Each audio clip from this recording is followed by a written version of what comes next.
In this maximum security prison, one of Roger's clients is now serving a 40-year sentence for a brutal killing which he described to the police as a human sacrifice demanded by his master, Satan.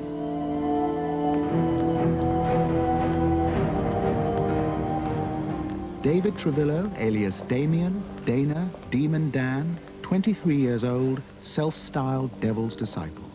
It was our first opportunity to learn about Satan from someone who claims a total commitment to him. You have many names and aliases. David, Dana, what would you like me to call you? Damien. Why do you choose that name? Because in Greek it means the devil. It's an intriguing name to me. It's also the name of the boy that was possessed by the demon in the film The Omen. Correct. Have you been influenced by these films? A few of them, like The Omen, they've been inspiring, to say the least. I want to talk about your beliefs. You're a Satanist. What does that mean? My beliefs are in power, darkness, having control. Evil makes me feel alive, and you know, when I pray and meditate and think about evil, I mean, that's the only thing that really rekindles my inner fires. Damien first sought the protection of Satan when he was 12 years old, a throwaway, surviving on the streets as a child prostitute and petty thief. When he was 20, this run-down motel became home. Damien shared his life here with Angela, a child throwaway like himself, who provided all his needs, food, rent, drugs, and alcohol, out of her earnings as a prostitute. The couple shared this room, which hasn't been cleared since the night of the murder.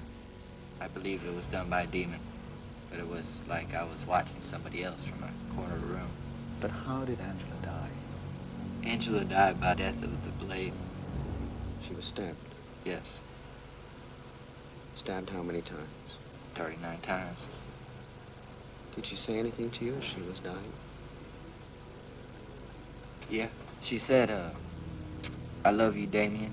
Run while you got a chance. What he did was horribly wrong. Angela did not deserve what occurred to her. But there are ways, perhaps, to understand it. When I represent someone like Dana, I want to know why they did what they did. And in that investigation, frequently I go back to find a 12-year-old kid who was rejected. I don't think that he ever saw anything positive in who he was until he found Satanism. Roger, do you believe that Damien was possessed by one of Satan's demons when he committed murder? I think Dana saying that he was possessed is his way of evading responsibility. I think that Angela got the anger that he would direct to anyone else whenever his inhibitions left. And most of the people that I've talked to, when he drank, he was angry and he was mean and he was violent. Sir, are you putting evil on trial by downplaying the devil? Whether you're a Satanism skeptic or a survivor with the story, I want you to call me. To broadcaster and author Bob Larson, Satan can't be dismissed as the fantasy of a deeply troubled teenager or some instinctual force in man and in nature. Satan is a real creature. Satan, to me, is the personal creature that Christ confronted in the temptation.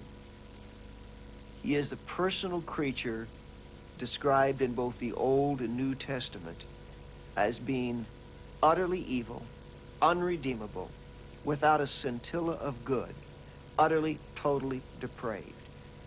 Second reason I believe in personal evil as embodied in the devil is because I've met him and I don't like him.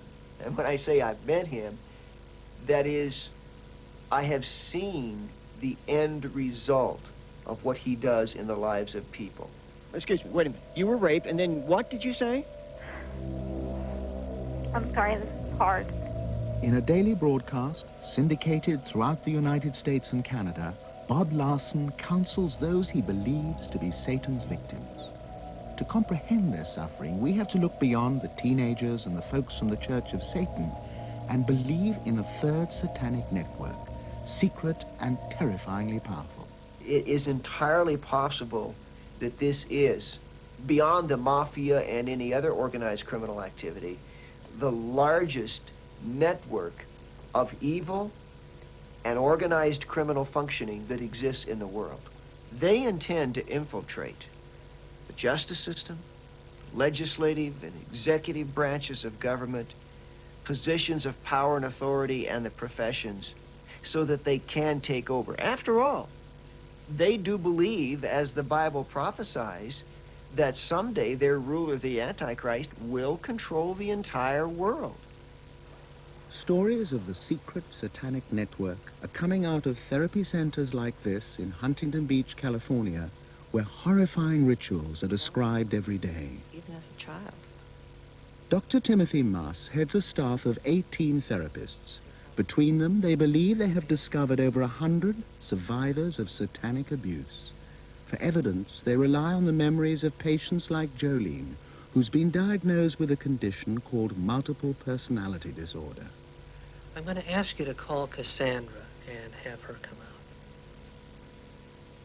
out. On command, Jolene the adult reveals a separate teenage personality with terrifying memories of abuse. You're about 15 years old, aren't you? As best you can, tell us what happened to your baby. They killed her. I know it's very difficult to be asked to talk about this again. How did they kill your baby? First, they made a cut. Multiple personality disorder is a highly controversial diagnosis. It is said to be a defense mechanism, the mind's way of coping with extreme trauma in early life. According to the theory, when severe abuse occurs, the personality splits in order to protect the conscious mind from painful memories. It's all right. It's okay. But the big question is, are these real memories? They impaled her on a stake, and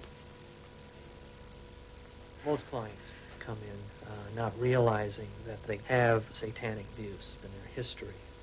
Jolene originally came in as a client with relational problems. She lost a lover of 9 years, and it sent her into a place of devastation, which took her right back to her family of origin. And what we discovered there is that Jolene has a number of different people inside. The particular person that came out as Cassandra still feels like she lives in the world of having a child in a ritual abuse group and being forced to be impregnated, forced to carry the child, to have the child under the most abusive of circumstances, to observe the child being horribly abused, and then being forced to kill that child, and then to experience with the group the cannibalistic activities. 12 miles up the road from Dr. Maas's clinic, Sandy, a 28-year-old mother of 2, is in therapy. Bonnie, the therapist, believes that one of Sandy's child personalities is reliving torments inflicted by her satanic parents. Nobody's ever going to put you in that hole again. Bonnie also believes that she has multiple personalities and was abused in childhood by her satanic mother. Bonnie is in her 5th year of treatment with Dr. Maas. will you tell me? Multiple personality disorder, which wasn't recognized until the 1980s, is now spreading like wildfire as multiples become therapists who in turn discover more multiples. And, Papa Bear, and, Baby Bear. Can you believe you're treating over 100 survivors of Satanism in this one clinic? Bonnie up the road thinks she's got another 9. So, how many Satanists do you suppose there are? I don't know how even to think about that in terms of actual numbers, but I would say there are 250,000 people in this country Wait a minute. that... 250,000 secret Satan worshippers in the United States. I would say that that's probably a reasonably accurate number.